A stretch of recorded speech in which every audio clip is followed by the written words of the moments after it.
Universidad Nacional Abierta y a Distancia UNAD, fase 4, Didáctica de la Filosofía. Tema escogido, Diálogo Filosófico. Presentado por María Elsie Mercado. Valledupar, mayo del 2020.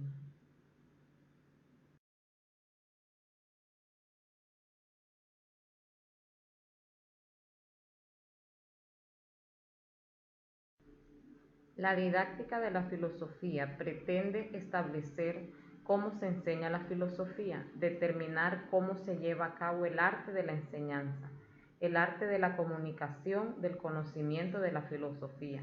Y por ser un arte, lo que pretendemos con esto no solo implica el manejo de ciertos conocimientos, sino además el manejo de destrezas y capacidades necesarias para la comunicación teórica y experiencial del conocimiento. Por tal razón afirmamos que el objetivo general y el fundamento de esta tarea que nos propone el adquirir habilidades y destrezas para poder enseñar la filosofía, lo cual implica, claro, saber qué es, en qué consiste, cómo se divide, para qué sirve la filosofía.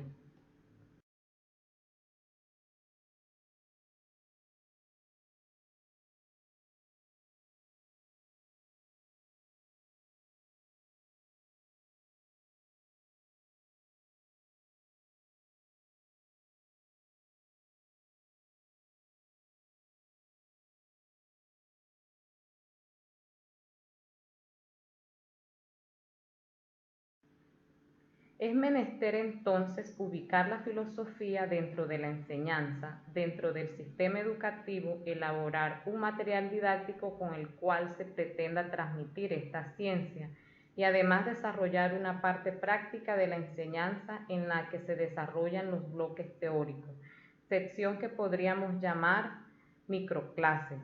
Estas partes estructuran el curso de la didáctica de la filosofía que, como se ve, finalmente es teórico y es práctico.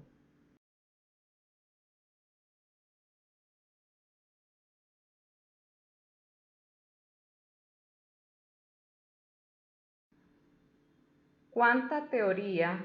Esto no es fácil de decir. ¿Cuánta teoría se necesita para afirmar que nos encontramos frente a un campo o disciplinas realmente fundamentados? Esto es difícil de responder porque la cantidad de teoría necesaria refiere por un lado a la calidad de la teoría existente, el reconocimiento social o autoridad en el campo que poseen los autores de dichos planteamientos, así como la que incluye no solo la geografía de nacimiento del autor, sino las instituciones a las que pertenece, revista o editorial que imprime el libro, etc.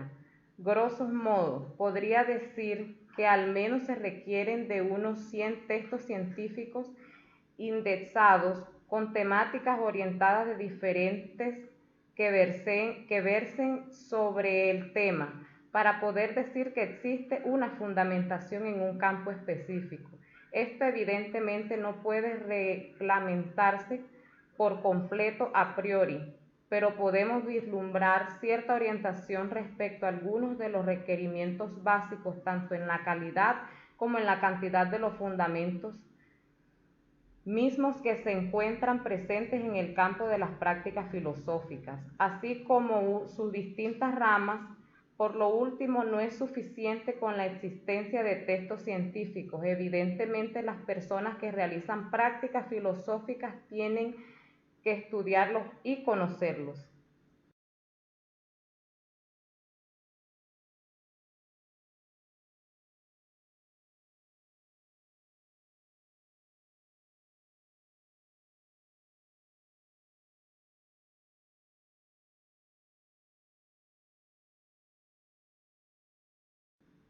Entonces, es necesario ubicar a la filosofía dentro de la enseñanza, dentro del sistema educativo, elaborar el material didáctico con el cual se pretenda transmitir esta ciencia y además desarrollar una práctica de la enseñanza en la que se desarrollen los bloques teóricos, sección que podríamos llamar microclases.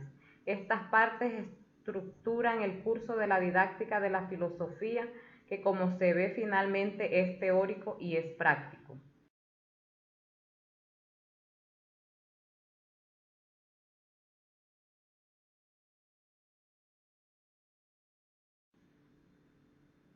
El diálogo filosófico, así como la pregunta, pero no solo eso, ciertamente los recursos son tan amplios como las posibilidades mismas que las personas tenemos para actuar en el mundo. Lo importante en todo caso es que se llegue de una forma u otra, se logre tocar la otra subjetividad cuando realizamos un diálogo filosófico, en una consultoría filosófica o en una sesión de filosofía para niños. Solo se puede decir que hemos concentrado nuestro acometido y estamos realizando una práctica filosófica en la medida en que los contenidos de nuestros diálogos, palabras que usamos, afectan las estructuras filosóficas que los participantes tienen de manera más o menos desarrollada. No basta con el tema sea la muerte, lo bello, la democracia o la amistad. Se necesita que ese tema conecte con los procesos de pensamiento, por lo tanto también las emociones, así como con la forma en que las personas desarrollan su existencia, su acción, su interacción en el mundo y con los demás en relación a estas cuestiones. El diálogo filosófico como estrategia de enseñanza y aprendizaje nos deja ver que el diálogo es un encuentro entre personas que no buscan ni enfrentar sus opiniones como en el debate ocurre, ni tampoco su comunicación esté exenta de dirección como sucede en una charla.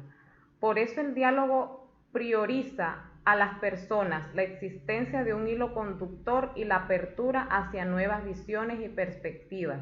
Este diálogo es además filosófico. ¿Cuál es el plus de la filosofía? Podríamos sintetizarlos en los siguientes rasgos: metacognición, la realidad y la problematización. Problematización más allá, promoviendo personas atentas, curiosas, dinámicas, así como una mayor flexibilidad mental.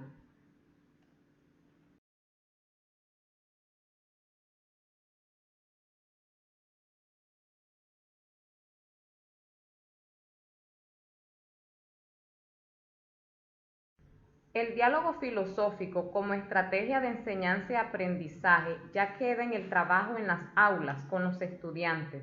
La enseñanza de la filosofía se convierte en algo diferente y al mismo tiempo complejo, porque uno tiene a la mano las herramientas propiciadas en la universidad, a pesar que algunos de nosotros ya hemos tenido la experiencia de asumir algunos procesos de pedagogía en el área de la filosofía o en otras asignaturas. Le toca a uno personalmente como futuro docente establecer su propia metodología con las herramientas que uno tiene a su alcance para elaborar sus clases y su proyecto pedagógico.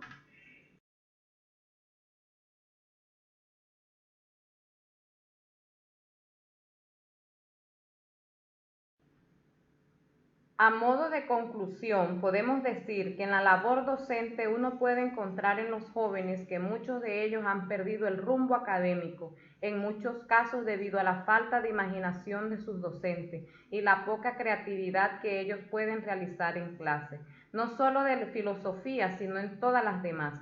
Es muy probable que el niño o el joven de hoy que despliegue originalidad e independencia de pensamiento en general llegue a conclusiones poco populares y muy bien puede que llegue a algunas conclusiones que sean en efecto bastante erróneas. Es más bien fácil corregir una conclusión equivocada, pero no realmente resulta interesante. Es algo muy diferente apoyar la originalidad o revivirla en un niño que ha perdido la capacidad de sorprenderse.